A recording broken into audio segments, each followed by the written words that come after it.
이란 전쟁 상황부터 살펴보겠습니다. 미국, 이스라엘과 이란의 군사적인 충돌이 엿새째 이어지면서 중동 전역의 긴장이 고조되고 있습니다. 미국이 공격 수위를 높이자 이란은 중동 내 모든 군사 경제 기반 시설을 파괴하겠다고 위협했습니다. 요르단 암만에서 조수현 특파원입니다.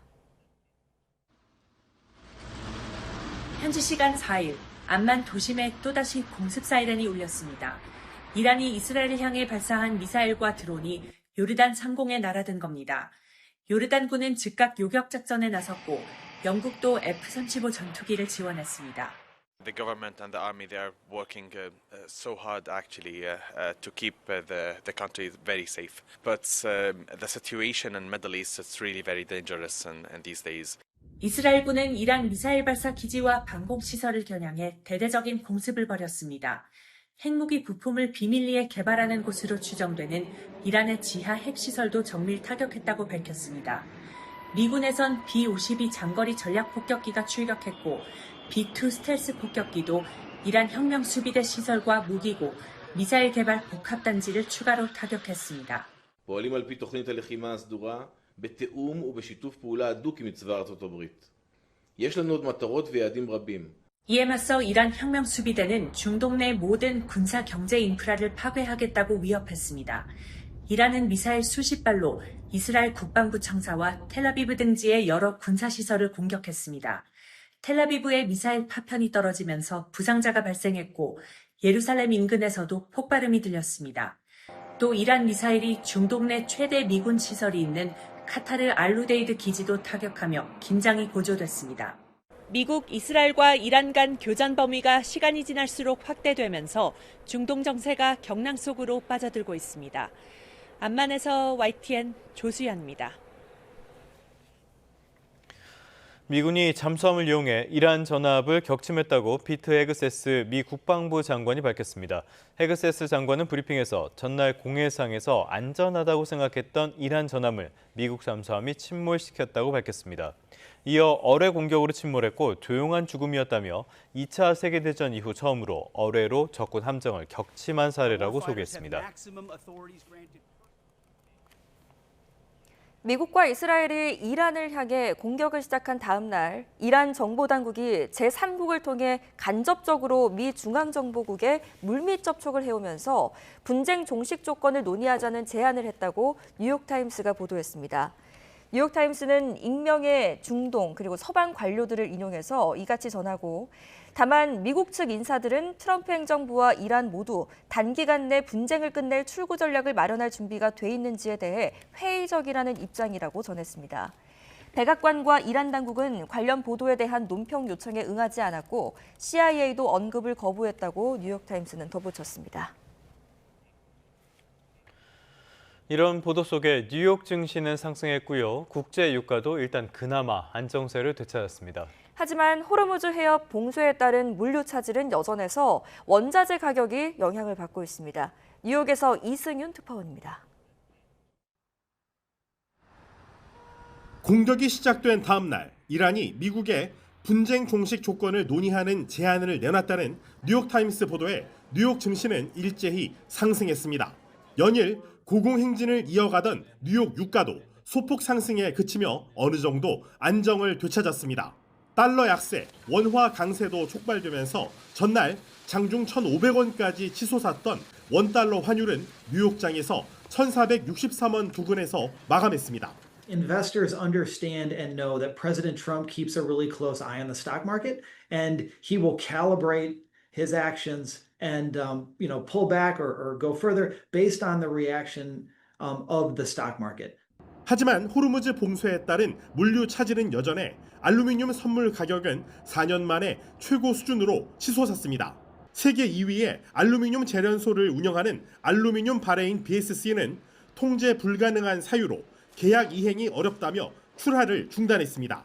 카타르 국영 알루미늄 업체는 생산을 감축했고 아랍에미리트의 주요 생산 업체는 고객사 공급 차질을 막기 위해 역외 재고 확보에 나섰습니다. 중동 국가들은 에너지가 풍부해 전기가 많이 드는 알루미늄을 많이 생산하는데 물류 병목 현상이 계속되면 출하 중단이 확산할 것으로 우려됩니다.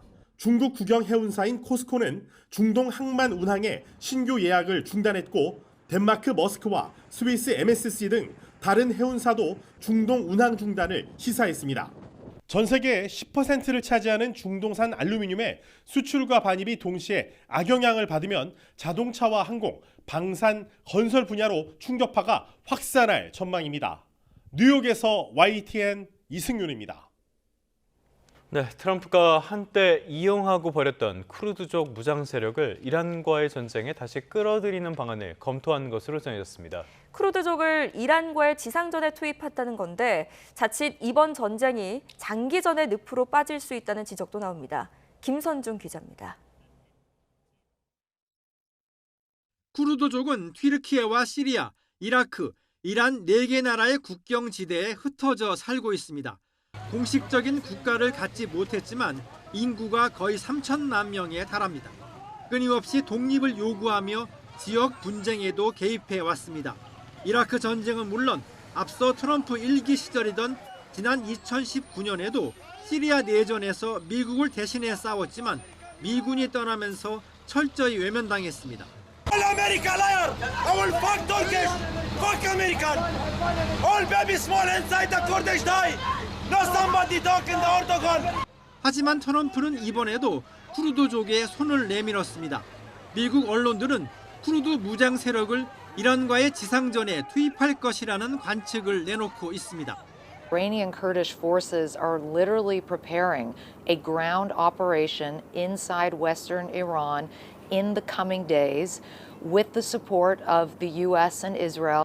다만 이미 여러 차례 미국의 이용만 당하고 버려진 경험이 있다 보니 쿠르드 무장 세력이 쉽게 움직일지 장담할 수 없습니다. 그렇다고 섣불리 독립을 약속했다가는 쿠르드 무장 세력과 불편한 관계인 튀르키예 정부의 반발이 불보듯 뻔합니다. It's just a mission that's too big. And if you haven't planned that beforehand, and if the US government is just beginning to think of, hey, maybe we should arm the Kurds, it's a little bit too late for that. 일부 전문가들은 쿠르드족 투입은 지역 불안을 더 키우는 도박이 될 수 있다고 지적합니다. 조급한 마음에 끌어들인 쿠르드의 참전이 오히려 이번 전쟁을 장기전의 늪으로 끌고 갈 것이라는 전망도 나옵니다. YTN 김선중입니다. 미국과 이란의 무력 충돌 엿새째 이어지고 있습니다. 긴박하게 돌아가는 중동 정세 전문가와 함께 살펴보겠습니다. 박현도 서강대 유로메나 연구소 교수 나와 계십니다. 안녕하십니까? 네, 안녕하십니까? 예. 앞서 저희도 보도를 해드렸는데 이란이 미국의 공격을 받은 다음 날 바로 미국의 물밑 협상서를 제안했다라는 보도가 나오면서 상당히 관심이 쏠리고 있는데요. 근데 지금 미국도 그렇고 이란도 그렇고 공식적으로는 부인하고 있거든요. 어떤 게 정확한 걸까요? 글쎄요. 보통 공식적으로 부인하면 물밑 대화는 계속하고 있다는 네. 얘기거든요. 아마 양쪽의 진위를 살펴보는 것 같습니다. 지금 이란 쪽은 상황이 좋지는 않습니다. 지금 최고 지도자를 선출했다라는 얘기가 있는데 그 네. 최고 지도자도 미국에서는 전혀 원하지 않는 인물이고요. 그렇죠. 그래서 대화를 하는데 과연 이란 채널이 정확하게 어느 채널인지를 미국에서 확인하고 있는 것 같습니다. 네, 그래서 그게 확인이 된다면 정말 실세와 연결된 거라면 대화를 할 수도 있겠지만 그렇지 않다면은 왜냐하면 이란 내에서도 지금 약간의 혼선이 있거든요. 네. 그래서 아마 미국이 그 부분을 지금 살펴보고 있는 것 같습니다. 네. 이란 내부가 지금 상당히 이제 혼란스러우니까 네. 정확하게 이게 우리와 대화를 할 수 있는 채널인지를 확인을 하고 있다라는 네, 말씀이시군요. 왜냐하면 지난번에도 트럼프 대통령이 이란 쪽에서 대화를 요구했다고 네. 그랬고 하겠다고 그랬는데 이란 쪽에서는 또 부인했거든요. 그런데 그거는 아마도 말을 바꾸는 것보다는 이란 쪽에서 강경파와 온건파 간의 다소 불협화음이 있지 않나. 예. 아마 그래서 그 부분 때문에 그런 것 같습니다. 그렇군요. 어쨌든 뭐 물밑으로는 협상이 이루어지고 협상을 위한 그런 절차들이 이루어지고 있는지는 모르겠습니다만 겉으로 보기에는 지금 일단 전쟁이 이어지고 있는 상황이잖아요. 네, 굉장히 강경하죠. 예, 네. 지금 사태가 뭐 장기화될 수 있다라는 우려도 나오고 있는 가운데 조금 전에 전해진 소식에 따르면은 이라크의 쿠르드 민병대가 이란의 지상 공격을 시작했다라는 보도가 외신을 통해서 나오고 있거든요. 이 부분은 물론 이제 확인을 좀 더 해봐야겠습니다만은 이렇게 되면 사태가 좀 더 악화되는 게 아닌가 싶은데요. 사실은 미국이 지상군을 넣겠다라는 걸 했었을 때 네. 저희가 전문가들이 제일 먼저 생각하는 쿠르드군이었거든요. 왜냐하면 미군 지상군이 들어갈 수가 없거든요. 네. 들어가지를 못하는 상태에서 시위대들의 시위만으로 정권을 전복한다, 이건 불가능합니다. 그러면 가장 좋은 선택지는 이란과 항상 각을 세우고 있는 쿠르드 반군들을 이용할 수밖에 없거든요. 근데 쿠르드 반군들은 그동안 미군에게 2번이나 배신을 당했습니다. 네. IS와 싸웠을 때 열심히 싸웠지만 미국에게 배신을 당했고요. 시리아 반군들과 싸웠지만 시리아 반군들과 싸워서 지켜내려고 그랬지만 또 시리아 반군과 미국이 협정을 하면서 또 2번째 배신을 당했고요. 근데 이번에는 잘못하면 3번째 배신을 당할 수가 있는데 네. 쿠르드 쪽에서는 국가를 세우려고 싶은 마음이 굉장히 강하기 때문에 미국의 제안에 응한 것 같아요. 근데 문제는 뭐냐면 이란 내에서 이들이 인기가 없다는 얘기입니다. 그러니까 이란 내에서 심지어는 쿠르드인들 자체에서도 쿠르드 반군을 좋아하지 않기 때문에 이거는 작전의 성공이라기보다는 아마도 많은 부분에서 미국이 원하는 것은 이란 내의 혼란인 것 같습니다. 예. 이 쿠르드 반군이 들어가서 이란 정부군을 이길 수는 없습니다. 그렇지만 혼란은 충분히 일으킬 수 있죠. 그런 부분에서는 미국의 작전은 혼란 작전인 것 같습니다. 그러니까 이란이 공격을 할 수 있는 대상을 좀 더 여러 갈래로 타서 좀 혼란스러움을 그렇죠. 키운다라는 그런 만약에 쿠르드 전략이군요. 반군과 함께 또 어쩌면은 아제르바이잔 독립운동하는 그 무장 단체들도 예. 있거든요. 그쪽도 지원할 수도 있고요. 또 남부 쪽에 발로치도 있습니다. 발로치 소수민족에서도 무장 단체들이 있거든요. 네. 그쪽을 지원할 수도 있고, 그러니까 미국에 쓸 수 있는 카드는 굉장히 많은데 그 중에 가장 좋은 카드는 쿠르드입니다. 예, 그렇군요. 자, 그런가 하면 지금 이제 뭐 양쪽에서 팽팽하게 전력이 맞서다 보니까 장기화가 되다 보면 결국은 무기 재고가 얼마나 남아 있느냐, 이쪽이 승리하게 될 것이다라는 전망들이 많은데요. 교수님 보실 때는 어느 쪽이 좀 더 유리하다고 보세요? 저는 미국 재고는 큰 문제가 안 될 거라고 봐요. 미국이 떨어졌다도 동맹국한테 빌리면 되거든요. 그런데 이제 이란이 문제겠죠. 이란이 그래서 아마 많이 버티기는 어려울 것 같다는 생각이 듭니다. 그리고 더군다나 혼란이 시작돼서 쿠르드 반군까지 들어오고 그러면 이 지역이 전체가 지역 전쟁화 될 수 있습니다. 왜냐면요, 쿠르드 반군이 들어와서 이란과 싸우잖아요. 튀르키예가 싫어합니다. 그럼 튀르키예하고도 문제가 되고요. 예. 그래서 지금 걱정하는 눈빛 중에 하나는 쿠르드 반군 들어오는 거는 그거 하나만 보면 안 되고 이게 튀르키예와 관계, 더 나아가서는 완전히 확진이 될 가능성, 이 부분까지도 걱정을 해야 된다. 그렇게 되면 전쟁이 굉장히 복잡해지고 생각보다 이상한 방향을 흘러가면서 더 오래될 수 있다. 단순히 미국과 이란 전쟁이 아니라 예. 영내 전쟁으로 벌어질 수 있다.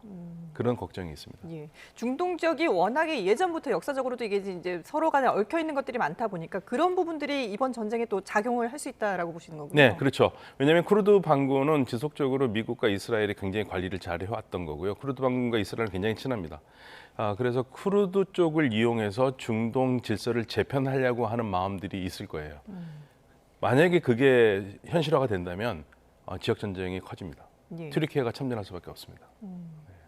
실제로 이제 튀르키예에 이란이 공격을 하지 않았습니까? 그것 네. 때문에 이제 뭐 또 어떻게 이게 확산이 될지는 좀 더 지켜봐야 되겠습니다만은 그러면은 이란의 이런 그 튀르키예에 대한 뭐 발사라든지 이런 것들이 의도된 건가요? 아니면 우발적으로 했다고 봐야 되나요? 아마 의도적인 것도 있을 겁니다. 튀르키예를 끌어들이고 싶은 마음이 있어서 그런 게 아니고요. 예. 튀르키예에 있는 나토 기지를 공격한 거거든요. 물론 튀르키예는 나토 동맹국이기 때문에 자기 나라의 영토에 들어오는 곳으로 자기 나라의 영토로 들어온 이란의 공격을 도전으로 받아들일 수 있거든요. 예. 그렇지만 직접 이 상황에서 참전하기는 상당히 어려운데요. 근데 쿠르드군이 만약에 개입이 된다면 이럴 경우에는 지금 미사일을 날린 이란에 대해서는 기분이 나쁘지만 쿠르드군이 만약에 이란과 무슨 작전을 한다 그러면 튀르키예는 이란 편이 될 수 있어요. 네, 왜냐하면 그만큼 튀르키예는 쿠르드를 싫어합니다. 그리고 쿠르드가 튀르키 내에서 독립운동을 하기 때문에 화근이라고 생각하고 있거든요. 예. 그래서 지금 시리아에서도 튀르키예가 적극적으로 개입해가지고 쿠르드군을 밀어내려고 하는데 그 밀어내려는 군대가 이란에 들어간다. 그럼 이란에 들어가서 이란은 니네 이란에만 있어라. 뭐 이렇게 아니라 이 쿠르드 사람들이 이라크, 이란, 튀르키예, 시리아 네 나라에 걸쳐서 살고 있거든요. 예. 이 네 나라에 다 골칫덩어리가 되기 때문에 특히 가장 걱정하는 나라가 튀르키예입니다. 그래서 이 부분이 이 부분이 지금 걱정스러운 부분입니다. 그렇군요. 네. 또 생각지도 않은 변수들이 이제 생길 네. 수 있는 그런 상황인데요. 근데 어쨌든 지금 대체적인 전망은 이란은 이번 전쟁을 장기화로 끌고 가는 걸 원할 것이다. 왜냐하면 이제 미국의 트럼프 대통령의 여론도 그렇고 미국 내 여론도 그렇고 장기적으로 봤을 때는 트럼프 대통령이 좀 위기에 몰릴 수밖에 없을 것이다라는 계산을 하고 있을 거라고 전망을 하는데요. 교수님은 어떻게 판단하세요? 네, 이란은 항복을 절대 안 할 겁니다. 예. 그리고 쉽게 휴전에 응하지도 않을 거예요. 계속 전쟁을 끌고 가고 싶어 합니다. 그래서 트럼프 대통령에게 경제적 그리고 군사적인 위기를 선사하고 싶어 하거든요. 근데 문제는 이란이 그만큼 버틸 수 있는 힘이 있느냐가 문제죠. 예. 무기가 있느냐. 그게 이제 관건이고요. 그리고 지도부가 과연 계속 생존할 수 있을까. 예. 그러니까 예를 들면 지금 아직 확인된 건 아닙니다. 근데 하메네이의 아들 모주타바가 최고 둘째 지도자로 아들이죠. 선정됐다는 얘기가 지금 파다하게 퍼져 있거든요. 예. 그렇게 만약에 그게 확인이 되면은 아마도 이란과 미국과 이스라엘은 모주타바 제거에 또 작전을 할 거거든요. 그래서 상당히 지금 어려운 상황입니다. 예. 네. 말씀하신 것처럼 이 모스타바 하메네이가 선출됐다는 얘기가 어제 저희도 이제 보도를 해드렸는데 네. 아직 이란 쪽에서 공식적으로 선언하지는 않았거든요. 왜냐하면 왜 그런 걸까요? 암살할까봐 그런 것 암살 같아요. 가능성 네. 때문에. 확인해주면 암살을 할 수 있으니까. 예. 네. 그렇다고 하더라도 그러면은 지도자가 없다라고 보는 것보다는 그런 혼란이 좀 더 크지 않을까요? 그 지도부를 내세워서 뭔가 전면전을 내세워서 좀 뭔가 뭉치는 힘을 가지는 것도 괜찮을 것 같아요. 아니 근데 모주타바가 앞에는 못 나오더라도 예. 어차피 모주타바는 지금 핵명수비대를 장악하고 있거든요. 예, 그리고 실세기 때문에. 네, 그렇죠. 예. 핵명수비대하고 아주 밀접한 관계가 있기 때문에 그 부분은 이란이 흐트러지질 않을 텐데 그런데 이제 강원 그 양면 쪽에서 서로 충돌이 있어요. 예를 들면은 모주타바가 69년 닭띠입니다. 69년에서 닭띠고 상당히 좀 젊은 지도자 편에 속하는 거거든요. 예. 이란의 상황을 보면은요. 그런데 모주타바 이름이 나온 거는 지금 당장 처음이 아닙니다. 벌써 10년 전부터 나왔습니다. 하메네이가 자기의 아들 모주타바를 자기의 후계자로 세우고 싶어 한다고 나왔을 때부터 이란에서 격렬한 반대의 반응이 나왔어요. 그때 반대했던 가장 앞장섰던 사람이 당시 대통령 루하니 대통령인데요. 루하니 대통령이 한 말이 굉장히 인상적입니다. 우리가 혁명을 왜 했냐. 79년 혁명을 한 이유가 세속 왕정을 무너뜨리고 공화정을 세운 건데 하메네이가 자기 아들한테 주면은 이거는 공화정이 아니지 않느냐. 예. 그리고 그게 굉장히 반향을 일으켰기 때문에 그동안 모주타바에 대해서는 전혀 얘기는 못했습니다. 그리고 하메네이도 거의 포기한 상태가 아닌가라고 생각하고 있었거든요. 근데 이번에 이제 아버지가 죽었잖아요. 근데 그것도 그냥 자연사도 아니고 미국과 이스라엘이 공격에 죽었기 때문에 이건 순교자가 돼버렸습니다. 네. 그러니까 미국과 이스라엘이 하메네이를 제거하면서 하메네이를 싫어하는 이란 사람들도 굉장히 많을 텐데 완전히 성인의 반열을 올려놓은 거고요. 그 후광으로 아들을 자연스럽게 밀어붙인 것 같아요. 그런데 네. 이거는 제가 봤을 때는 이란의 온건파나 중동파도 좋아하는 시나리오가 아닌데 지금 흐름이 그렇게 되다 보니까 그래서 안에서 분명히 불협화음이 있을 거라고 봅니다. 예. 안에서 불협화음이 있는데 어쨌든 또 미국에서도 트럼프 대통령이 공식적으로 차기 지도자를 공격할 것이다, 죽게 네. 될 것이다라고 이제 엄포를 했기 때문에 전면에 나서기는 당분간은 어려울 수도 있겠군요. 그렇죠. 차기 지도자를 지금 공격을 하겠다는 얘기는 예. 제가 봤을 때는 모주타바가 됐다라는 걸 가정을 하고 모주타바를 공격하겠다는 걸로 보이고요. 예. 만약에 최고 지도자로 된 사람이 개혁적이거나 그런 사람이었다면 미국이 그런 말 안 할 겁니다. 그렇겠죠. 예, 예. 그러면 이제 대화가 가능하다고 볼 거니까요. 그러니까 예. 지금 상황은 미국도 이란의 지도부가 미국과 대화를 할 수 있는 온건한 지도부가 나온다면은 아마 공격을 늦추고 휴전을 할 마음을 가지고 있을 거예요. 예. 왜냐면 부담스러우니까요. 근데 지금 그런 계기가 안 나오고 있습니다. 그렇죠. 네.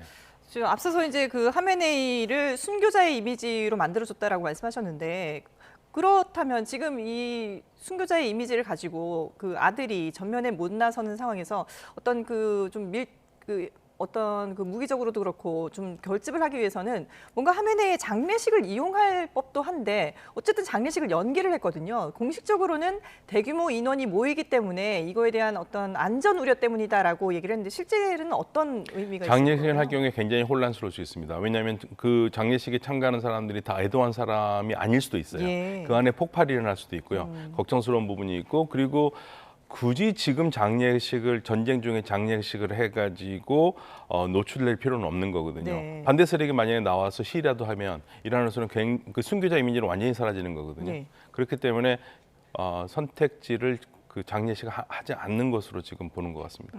그렇군요. 네. 자, 그럼 지금 이제 앞서 저희가 중동 지역 전반적으로도 좀 이 전쟁이 확산할 우려도 있다라고 전망을 하긴 했는데 지금 보면은 이제 그 이란이 사우디 아람코를 공격한 것으로도 이제 전해지고 있거든요. 그리고 주변의 걸프 6개 나라에 대해서도 계속해서 이제 타깃을 삼아서 공격을 하고 있고 주변국들도 불만이 상당한 것 같은데 이 상황이 어떤 식으로 좀 전개가 돼갈까요? 그러니까 주변국이 굉장히 불만스러워하죠. 예. 그리고 지금 불만이 두 가지입니다. 이란 너희들 이럴 수 있느냐, 우리한테 이럴 수 있느냐 하면서 우리는 너희 공격할 수 있겠다라는 생각을 하고 있고요. 그 다음에 이제 이거는 또 독특한 목소리인데요. 사우디 쪽에서도 관리들이 뭐라 그러냐면 그동안 미국이 우리 중동 지역에다가 많은 군사기지를 해놓은 게 우리를 지키려고 하는 게 아니라 이스라엘을 지키려고 한 것이다. 거기에다 지금 양쪽에 배신감이 있어요. 예. 그런데 공격을 하기가 어려운 부분이 하나 있습니다. 만약에 공격을 하면요, 그건 이란이 바라는 바일 수 있습니다. 이란을 공격하면 이 사우디나 이런 국가들이요, 예. 예를 들면 공군기를 띄워서 이란을 공격한다. 그러면 이란은 오히려 바라는 바. 왜 그런 걸까요? 그러면 그걸 빌미로 다시 이란의 유전시설을 다 공격할 수 있지 않습니까? 생각해 보시죠. 지금 유전시설 몇 개만 지금 공격한 것만 갖고도 지금 전 세계가 유가가 엄청나잖아요. 예. 근데 항상 뭐 위협적인 말로 그 전부터 사이가 안 좋을 때부터 모든 중동에 있는 유전시설은 우리가 다 파악하고 있다. 그 말은 뭐냐면 미사일을 다 꽂을 수 있다라는 얘기가 돼요. 그래서 만약에 유전시설에 이란이 공격을 하게 되면 완전히 중동은 불바다가 됩니다. 그러면 중동이 불바다가 되는 게 아니라 우리 경제도 불바다가 되고요. 전 세계 경제가 불바다이기 때문에 이란이 쓸 수 있는 카드거든요. 그래서 지금 주춤주춤 하고 있는 거고, 그다음에 러시아 푸틴 대통령이 그래서 급히 전화를 해서 이란의 공격을 받은 국가들에게 확전을 자제를 해달라고 하고 여러분들이 생각하고 있는 그 불편한 상황을 이란에 제대로 전달하겠다라는 얘기를 한 게 바로 그런 이유도 있습니다. 그러면 러시아도 이쪽 지역을 관리를 해야 되거든요. 예. 미국한테 지금 일방적으로 밀리고 있는데 그런 관리도 있고, 그래서 지금은 다소는 잠잠한 느낌이 들지만 그렇지만 뭐 상황이 너무나 급박하게 되면 이들 국가가 공격할 수 있겠죠. 근데 공격을 하면 대가는 굉장히 큽니다. 예. 어쨌든 긴장 상황은 계속 유지가 되면서 지금 상황을 지켜보고 있다 이렇게 평가를 네. 하면 될 것 같은데요. 근데 지금 이 하메네이 암살 작전이 이스라엘이 주도를 했느냐 아니면 뭐 미국이 여기에 휘말린 거냐 아니면 미국이 주도를 했느냐 이런 얘기들이 계속해서 설왕설래가 되고 있는데 아무래도 이스라엘이 네타냐후가 최대 뭐 수혜자다 이런 얘기가 그럼요. 나오고 있지 그럼요. 않습니까? 네. 어떤 배경에서 이걸 시작을 한 걸까요? 저는 이 공격의 그 주축은 이스라엘이라고 봅니다. 이스라엘이 주도했다. 네. 예. 그러니까 저는 그 트럼프 대통령이 사람들이 뭐 이스라엘이 우리를 전쟁으로 같이 데려갔다고 그러는데 네네네. 아니다 내가 밀었다고 예. 그러는데 그건 트럼프 대통령이 그분이 굉장히 불편했었던 그런 것 같아요. 왜냐하면 마크 루비오가 얘기했거든요. 본인의 체면 때문에 그렇게 얘기를 예, 한 거고. 마크 루비오 국무장관이 이스라엘이 이미 준비를 했기 때문에 우리가 끼어들지 않을 수 없다. 왜냐하면 네네. 이스라엘이 공격하면 이란이 반격할 거고 그러면 이스라엘이 맞을 거니까 그럼 우리가 다시 반격을 해줘야 되고 참전해야 되기 때문에 그래서 들어간 거라고 얘기를 하고 있거든요. 그리고 미국 언론에서는 계속 트럼프 대통령이 주저하고 있었을 때 두 나라 정상이 굉장히 전쟁을 부추겼다. 그 두 나라 정상이 이스라엘의 네타냐후 총리와 사우디아라비아의 모함마드 빈 살만이라고 얘기를 했거든요. 예. 그러니까 보면은 이번 전쟁은 사실은 미국이 얻을 수 있는 게 많지 않은 전쟁입니다. 예, 미국은 얻으려면은 이란과 협정을 해서 경제적 이득을 더 많이 얻을 수 있는 건데, 그러나 그거는 이스라엘이 원하는 그림은 아니에요. 그래서 이스라엘 작전이었다고 봐야죠. 그리고 이스라엘은 공격이 시작했었을 때 네타냐후 총리가 아주 재밌는 말을 합니다. 40년 꿈이 이루어졌다고 했습니다. 그러니까 네타냐후 총리의 꿈은요. 예. 미국이 이란을 공격해주고 거기에 같이 편승해서 이스라엘이 같이 들어가는 겁니다. 왜냐하면 이스라엘 혼자 이란을 공격하기는 버겁거든요. 예. 그러니까 지금 이 꿈은 이루어진 거죠. 예, 그리고 이스라엘은 다른 그 무엇보다도 이란이 가지고 있는 탄도미사일이 가장 위험해요. 예. 그리고 이란이란 다른 나라도 탄도미사일을 가지고 있지만 이란은 탄도미사일을 가지고 있을 뿐만 아니라 이스라엘을 아예 상대를 하지 않고 이스라엘을 언제나 공격하겠다고 그러니까 이스라엘 입장에서는 이란의 탄도미사일을 어떻게든 줄여서 이란을 가라앉히는 게 이스라엘 안보의 최고라고 생각하고, 그러다 보니까 네타냐후 총리가 국내에서 인기가 그렇게 많지는 않은데 그렇죠. 이란 공격에 관해서는 이스라엘에서는 여야 할 것 없이 네타냐후를 지지합니다.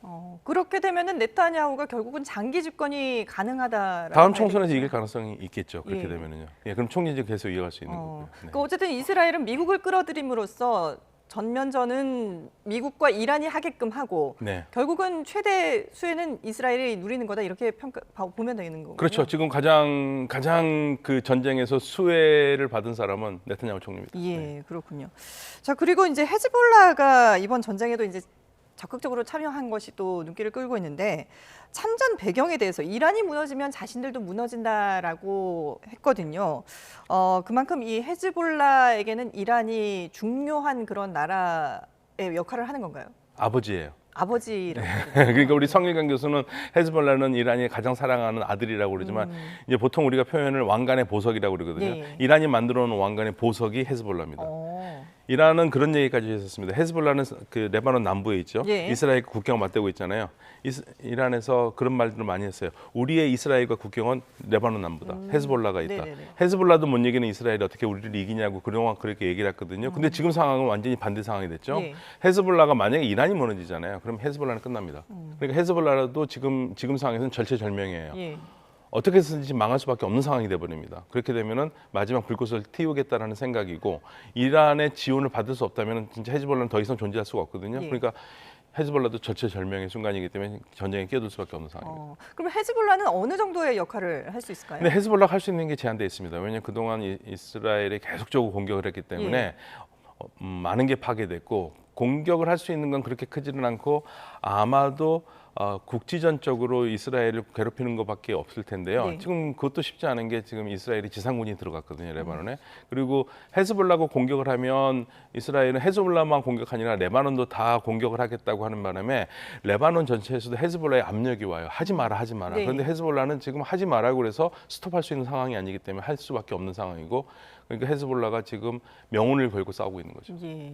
정말 이게 전쟁이 여러 갈래로 이제 좀 확산이 되는 그런 모양새를 보이고 있는데 앞서서 이제 그 이란이 주변 국가들의 원유 시설을 공격할 수 있는 빌미를 이제 줄 수 있다라고 말씀을 하셨는데 원유가 뭐 그 원유 시설도 문제지만 수송도 문제지 않습니까? 네, 네. 호르무즈 해협을 지금 봉쇄를 하고 있는 상황인데 이것 때문에 지금 뭐 국제유가가 출렁이고 있는 상황이거든요. 그러면 일단 뭐 국제유가가 다행히 뭐 그렇게 아직까지는 뭐 비축유 때문에 조금은 안정을 찾는다고 하지만 이게 과연 장기적으로 봤을 때 버틸 수 있을 것이냐 이런 우려가 나오고 있는데 어떻게 보세요? 그러니까 역대 호르무즈 해협에 봉쇄된 적은 없거든요. 네. 근데 이란이 그 카드를 계속 만지작거리고 이번이 처음이죠 이렇게 그렇죠. 봉쇄가 된 거는. 완벽하게 봉쇄라기보다는 지금 통행이 거의 불가능하게 예, 만들어 놓은 그렇죠. 거죠. 그러니까 완전한 봉쇄라는 것은 뭐 기대를 깔아놔가지고 배가 아예 못 다니게 하는 게 아니라 다니는 배를 공격하니까 배들이 무서워서 못 가는 거거든요. 네. 근데 이게 계속 오래 가기가 어렵다고 보는 건 두 가지입니다. 이란이 만약에 이거를 봉쇄를 계속하면 전 국제 사회가 전부 다 이란을 손가락질 할 거고요. 그다음에 이란 자체도 어렵습니다. 자기네 배도 나가야 되니까. 네. 근데 그것 때문에 오래 가지 못할 거라고 생각들을 많이 하는데 그런데 이란은 이번에 좀 다른 것 같아요. 이번에 이란이 만약에 그 패배를 하잖아요. 그러면 이란 정권이 무너지거든요. 그러니까 이란 정권 차원에서는 이거는 마지막 전쟁일 수 있습니다. 그렇기 때문에 만약에 정권이 무너진다고 생각하면 그 카드를 안 쓸 수가 없어요. 정말 죽기 살기로 싸울 수밖에 없는 그런 그래서 막 그 상황이군요. 카드를 쓴다면은 마지막 카드는 여기를 지금은 무서워서 못 다니게 하는데 아예 그냥 뭐 기뢰를 깔거나 해서 봉쇄할 수도 있죠. 근데 그런 상황이 오지는 않기를 바라는 마음인데요. 네. 근데 지금 전쟁 상황은 우리가 생각하는 거하고 전혀 다르게 많이 가기 예상할 때문에 수가 없으니까요. 근데 짧게 이제 한 가지 더 질문을 드린다면 미국이 그래서 거기 지나가는 유조선들을 우리가 호위를 하겠다라고 했는데 이거는 실제로 영향력이 있을까요? 그 말 한마디로 유가가 내려간 건 좋은데 네. 미국이 과연 그런 실행 의지가 있을까? 왜냐하면 미군 군함이 들어오고 그러면 혁명수비대가 어떤 방법을 써서라도 그 공격을 할 거거든요. 네. 그러다 보니까 지금 바레인에 있는 제5함대 사령부의 배들이 전부 다 피했지 않습니까? 예. 그런 상황에서 미국이 과연 할 수 있을까? 약간 의문은 듭니다. 현실 예고는 좀 더 네. 지켜봐야 되겠군요. 네. 예, 알겠습니다. 지금까지 박현도 서강대 유로메나 연구소 교수와 함께 얘기 나눠봤습니다. 잘 들었습니다. 네, 감사합니다. 미국과 이란 전쟁 여파로 어제 코스피와 코스닥이 급락한 이후 오늘 다시 상승 흐름을 보이고 있습니다. 원달러 환율도 숨고르기에 들어갔지만 전쟁 리스크의 경제시장 불안감은 여전히 지속되고 있는데요. 관련 내용 정철진 경제평론가와 함께 이야기 나눠봅니다. 안녕하십니까? 네, 안녕하십니까? 예, 코스피가 개장 직후에 11% 넘게 상승을 했습니다. 급락한 뒤에 굉장히 지금 급반등을 하고 있는데 증시 변동폭이 이렇게 컸던 적이 이전에도 있었습니까? 다 최초죠. 하락폭도 또 반등폭도 최초입니다. 예. 일단 하락부터 말씀을 드리면 기존의 이제 낙폭 최대치는 지난 2001년 9.11 테러였습니다. 예. 그때 시장이 하루에 12%가 빠졌던 때였었는데요. 어제는 더 많이 빠졌었죠. 그래서 일단 어제 하락폭에 대한 기록을 갈아치웠었습니다. 이제 코스피 기준으로 말씀을 해드리는 거고요. 예. 그리고 이제 오늘 시장이 급반등에 나서게 됐는데 그 직전에 이제 어젯밤과 오늘 사이 이제 밤에 우린 야간 선물이라는 시장이 또 하나가 들어가는데요. 예.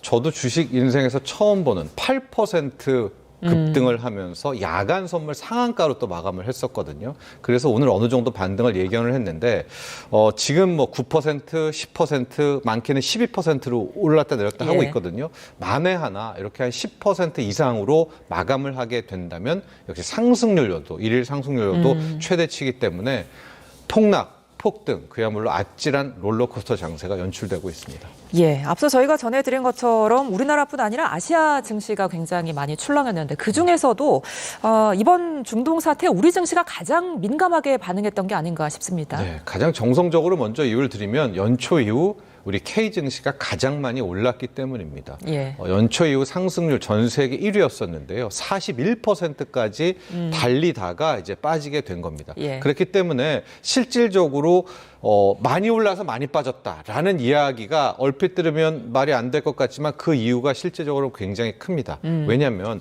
많이 오를 경우에는 이 외국인 투자자들 자금 같은 경우에는 비중을 다 만들거든요. 그런데 한국 비중만 이렇게 높아졌잖아요. 그래서 이 비중을 잘라내서 비중이 상대적으로 줄은 덜 오른쪽으로 가게 되는 작업, 예. 이걸 리밸런싱이라고 이야기를 하게 되는데 예. 그거를 꾸준히 해오다가 이번에 이란 사태가 터졌잖아요. 그러니까 옳았구나. 이런 악재를 빌미로 외국인은 더 심각하게 팔고 뭐 뒤에 또 비투자 이야기를 하겠지만 특히 한국 증시, 특히 올 초 너무나 좋아서 우리 개인들이 늘 경고를 해드리지만 어마어마한 비투자에 나섰거든요. 그 반대 매매 물량을 이틀간 다 받아먹고 예. 시장을 가게 되고 있어서 우리만 왜 이렇게 빠졌지? 물론 대만도 빠지고 일본도 빠졌지만 우리와 비교도 안 되거든요. 예. 그 직전에 많이 올랐고 그걸 빌미로 외국인들이 큰 폭의 리밸런싱 작업을 펼쳤다. 이렇게 보시면 맞을 것 같습니다. 예, 뭐 아직은 증시가 불안한 상황이긴 합니다만 그래도 이제 증권가에서는 코스피가 밸류에이션 매력을 아직 유지하고 있다. 이런 전망들을 내놓고 있던데 어떻게 전망하세요? 그렇죠. 뭐 주가가 왜 오르고 왜 떨어지는지 정답은 없죠. 예. 그래도 확률적으로 오르고 내리는 데 있어서 가장 중요한 지표, 변수가 있다면 기업들의 실적입니다. 이제 밸류에이션 얘기를 할 때 우리가 PER이라는 주가 수익 비율이라는 걸 많이 하게 되는데요. 한 해 동안 벌 수 있는 이제 이익 대비 현 주가가 몇 배냐라는 겁니다. 근데 우리 한국 증시 정도 되면 PER 8배는 우리가 줘도 된다라고 하는데 그 8배 수준이 한 5,000에서 5,100 사이입니다. 그렇기 때문에 우리가 5,000이 깨진다라든가 이런 상황은 좀 우리 기업들이 벌어들이는 실적에 의해서 굉장히 과도하다라고 볼 수가 있겠고요. 예. 이 PR 8배도 최소를 준 것이고요. 뭐 실질적으로 더 줘도 무난하거든요. 뭐 그랬기 때문에 이제 6,000까지는 이제 우리가 용인을 했던 이제 그런 대목이 있기 때문에 현재 삼성전자와 하이닉스가 올 한 해 벌어들일 이 두 기업 아직 그 누구도 모르지만 이 두 기업의 영업이익이 실은 뭐 400조 그 이상을 보기도 하거든요. 그 기업들의 이익을 올해 연간 이익의 전망치를 본다면 5,000선이 깨지는 것은 좀 과한 낙폭이 아닌가라는 이제 이야기가 어제 나왔던 밸류에이션 대비 낙폭이 크다라는 것이고요. 예. 아마 오늘도 5,000원 안 깬 채 돌아왔던 것들이 실질적으로 올 한 해 우리 기업들의 실적은 견조하다. 이제 이 이야기를 하고 싶었던 것 같습니다. 예, 오늘 이제 장이 회복을 굉장히 많이 했습니다만 그럼에도 불구하고 어제 낙폭이 컸기 때문에 어떻게 보면 비투죠. 이제 네. 빚을 내서 투자했던 개인 투자자들의 반대 매매 걱정도 지금 크거든요. 네. 이 부분 이런 영향이 좀 앞으로 주식시장에 크겠죠? 네, 앞서도 얘기했지만 이제 외국인 투자자들이 이걸 하나를 노리고요. 이제 예. 그동안의 빚투자 같은 경우에 신용융자 잔고라고 하는데 32조까지 쌓였습니다. 우리가 이제 이렇게 뜨겁기 전에는 17조, 18조만 쌓여도 와 많다 쌓이게 네. 됐었고요. 뭐 작년 말로 가보면은 막 정말 뜨거웠을 때만 해도 22조, 23조였는데 불과 몇 개월 새에 10조의 빚이 더 늘면서 이제 32조였습니다. 그래서 늘 조심하라 조심하라 했었는데 한켠에서는 지금 고객 예탁금이 103조, 106조잖아요. 예. 그러니까 100조 대비 30조는 괜찮을 거야. 뭐 이런 해석이 나왔었는데 역시 아니었습니다. 그래서 바로 이 빚투자가 터져서 어제 그제 더 낙폭이 컸는데요. 실질적으로 이제 단기 미수, 이제 3일짜리, 이틀짜리를 보게 된다면 2월 말에 이제 휴일이 있었잖아요. 예. 그때 더 오를 것 같으니까 대거 미수를 썼던 분들은 바로 이제 어제 반대 매매를 당했었고요. 특히 이제 그 미수금을 놓고 본다면은 이제 화요일이었습니다. 3월 2일 날 장이 크게 빠지니까 여기가 낙폭인가 하는 분들이 또 대거 미수를 썼던 분들입니다. 그 분량이 이제 오늘 좀 아침에 좀 많이 털렸던 그런 대목이 있었고요. 예. 그 전에 뭐 스탁론이라든가 또 CFD 계좌 같은 경우가 어제 오후에 또 상당수 이제 반대 매매와 아웃이 된 그런 상황이기 때문에 일단 오늘 오후까지 한번 보시고요. 내일 오전장까지 확인을 하게 되면 이제 빚투자로 인해서 과도한 낙폭 부분은 어느 정도 한숨 돌리지 않을까라고 볼 수가 있겠습니다. 하고 예. 아마 이제 이번 주말이 되면 이제 신용융자 잔고가 얼마나 줄었는지를 알 수 있을 것 같은데 32조에서 일단 시작을 했잖아요. 보면 제가 봤을 때 한 27조, 28조 적어도 4조에서 5조 정도는 줄지 않았을까라고 보고는 있습니다. 그만큼 안타까운 일이고 예. 또다시 말씀드리지만 이 과도한 빚을 통한 주식 투자는 될 것 같지만 거의 안 됩니다. 예. 그걸 다시 한번 확인을 한 거죠. 예.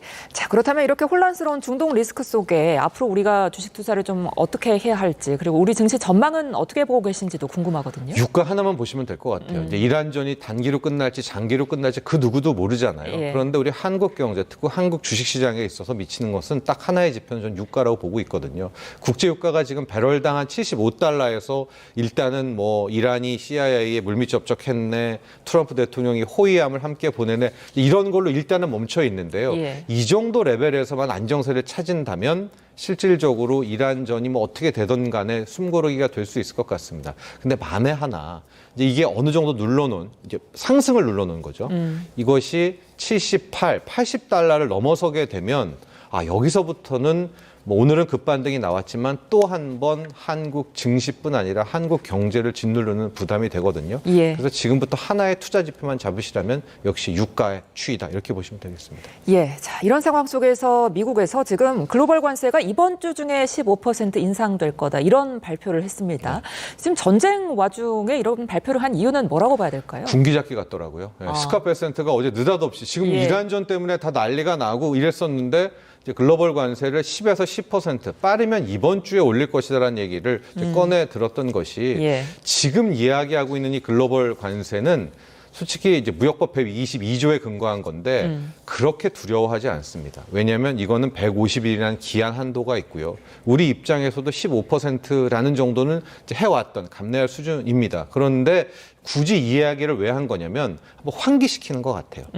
지금 마치 이제 위법 판결 나고 다 잊어버리고 있었잖아요. 예. 그런 차원에서 그런 게 아니야. 아직 관세는 각오해라는 것을 또 한번 천명한 것이고요. 우리가 지금부터 봐야 될 것은 이란전과 함께 이제 이 5%가 다가 아니라 예. 슈퍼 301조라고 하는 무역법 301조 그리고 무역확장법 232조, 이거 품목별 관세입니다. 저는 솔직히 이게 이제 훨씬 더 파워풀하다라고 보고 있는데요. 예. 그런데 품목에 때리는 거거든요. 이거를 지금 상무부하고 USTR이 조사하고 있기 때문에 여기에 대해서도 긴장감 있게 바라봐야 된다라고 보면서 베센트가 갑자기 관세 얘기를 꺼낸 것은 예.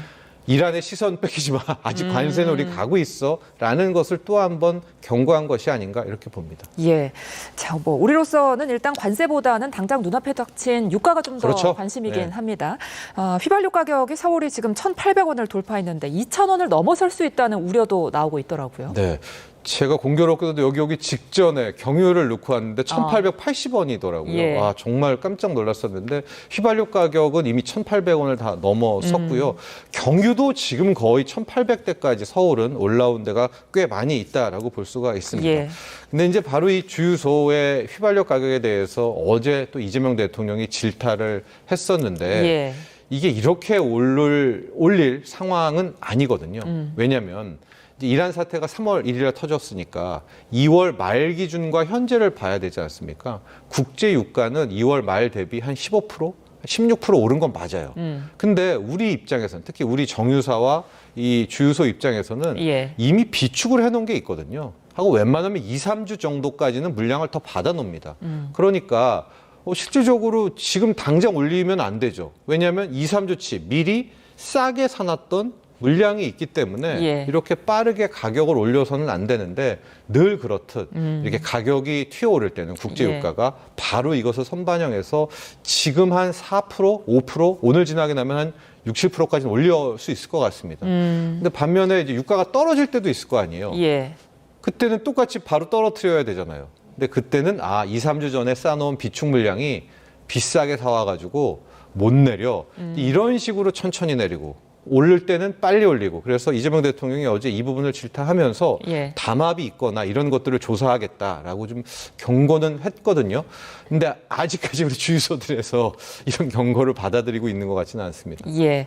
자, 그런가 하면 1,500원을 돌파하며 굉장히 우려를 샀던 원달러 환율이 지금 1,460원대까지 떨어졌습니다. 어떻게 보고 계세요? 정말 그제 밤 12시에 1,500원 가면서 예. 금융위기 이후에 17년 만에 1,500자를 보았는데 그 다음날 안정세를 취했고 오늘도 일단 1,460원대까지는 내려왔습니다. 그 이면에는 일단 달러의 힘, 달러 인덱스 자체가 약간 멈칫했습니다.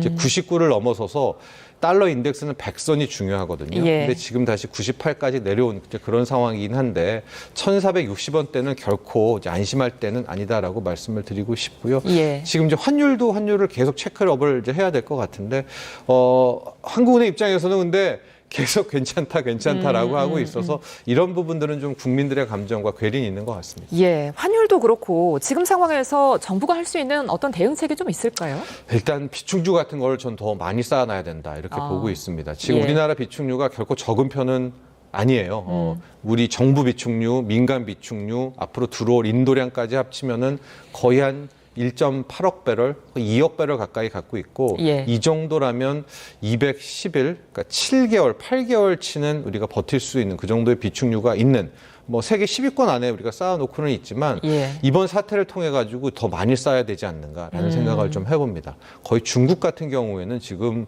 1년치, 2년치에 가까운 원유를 그동안 왜냐하면 알고 있죠. 중국은 이란, 베네수엘라 거 이제 못 갖다 쓴다라는 걸 알고 예. 있어서 그렇긴 하지만 우리도 이제 정부 비축유부터 좀 더 많은 양을 확보하는 걸로 좀 정책 자체를 바꿔야 되지 않을까 이런 제언을 드리고 싶습니다.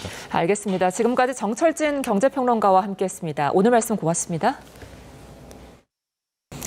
북한 김정은 국무위원장이 이틀 연속 신형 구축함인 최현호를 찾아 해상 핵 무력을 과시했습니다. 이란이 미국의 공습을 받은 이후 김 위원장의 첫 군사 행보인데 이번 사태와 무관치 않아 보입니다. 이종원 기자입니다. 김정은 국무위원장이 연안을 가로지르는 함정 갑판 위에 서 있습니다. 북한 매체들은 김 위원장이 연이틀 남포 조선소에 있는 구축함 최현호에 올라 작전 수행 능력을 직접 파악했다고 보도했습니다. 특히 최현호에서 미사일 여러 발이 연속 발사되는 모습도 공개했는데 함대지 전략 순항 미사일 시험 발사가 성공적으로 진행됐다고 강조했습니다. 김 위원장은 해군의 핵 무정화가 만족스럽게 수행되고 있다며 막강한 공격력을 갖추게 됐다고 자평했습니다. 우리의 방위력 강화에 위구심을 가지는 세력이 있다면 그들은 곧 우리의 적이라는 것을 의미한다. 나는 가장 강력한 해군을 건설할 것이다.